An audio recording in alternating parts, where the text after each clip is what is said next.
Halo teman-teman, di video kali ini saya akan membagikan kesalahan-kesalahan pemula yang harus dihindari ketika mengajukan pinjaman online.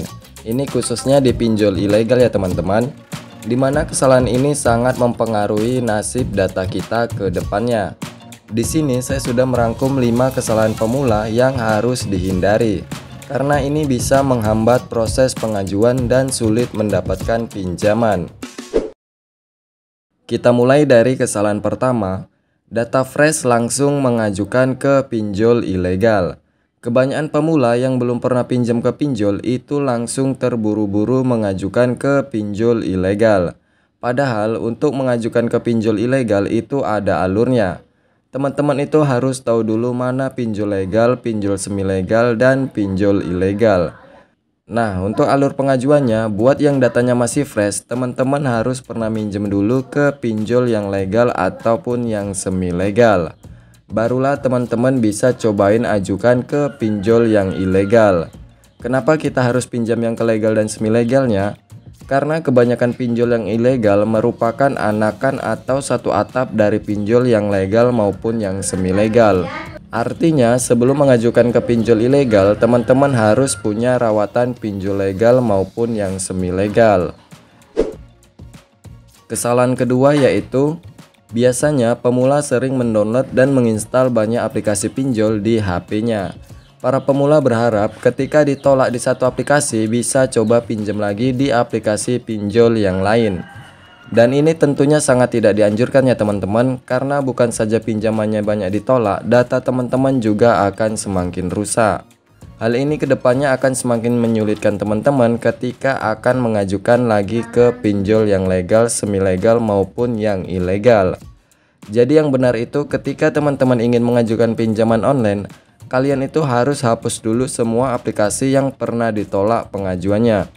Kemudian istirahat dulu, jangan ajukan pinjaman ke pinjol manapun.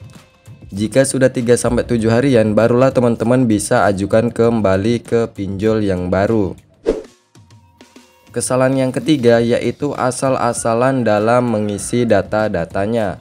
Biasanya para pemula akan terburu-buru dalam mengisi data-data pribadi seperti alamat, jenis pekerjaan, jumlah gaji, kontak darurat, dan rekening bank.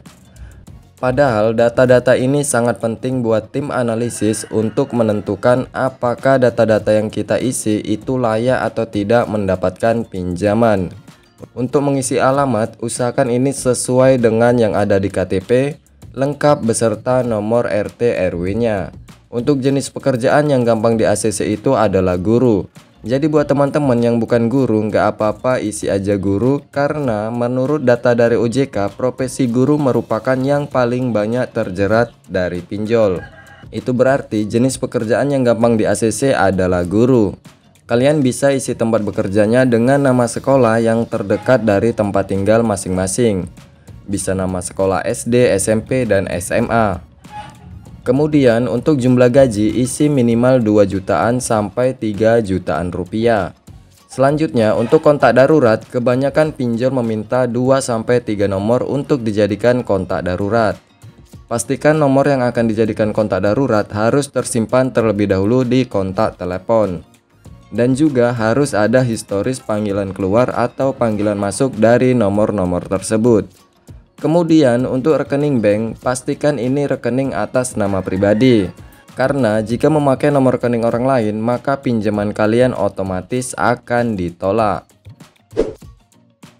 Kesalahan yang keempat, tidak mengamankan kontak dan galerinya. Kebanyakan pemula tidak sadar bahwasannya aplikasi pinjol ilegal itu bisa mengakses kontak dan galeri yang ada di HP kita.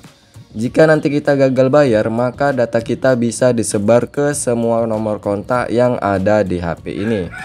Oleh karena itu, sebelum mengajukan ke pinjol ilegal, penting untuk mengamankan kontak dan galerinya terlebih dahulu. Kalian bisa backup dulu nomor kontak yang asli, kemudian ganti dengan nomor kontak yang palsu. Begitu juga dengan galerinya, kalian bisa backup dulu foto-foto yang asli, kemudian ganti dengan foto-foto yang palsu. Untuk fotonya, kalian bisa ambil foto orang lain, entah itu dari Facebook atau media sosial yang lain. Usahakan isi paling sedikit itu 20 foto ya teman-teman. Kesalahan yang kelima, riwayat kredit yang buruk. Bila kalian melakukan pinjaman kredit, biasanya aktivitas kalian akan dicek dalam sistem OJK atau BI Checking. Lewat pengecekan historis ini, akan diketahui berapa nilai kredit kalian. Semakin kecil skor kredit kalian yang umumnya disebabkan masih memiliki pinjaman yang menunggak, hal ini membuat kemungkinan pengajuan pinjaman akan ditolak. Oleh karena itu, kalian harus ganti nomor HP yang baru untuk mengajukan ke pinjol ilegal. Usahakan nomor HP yang akan digunakan nantinya ini sudah aktif dan dipakai minimal 3 bulan terakhir. Oke, demikian pembahasan kali ini. Jumpa lagi di video berikutnya.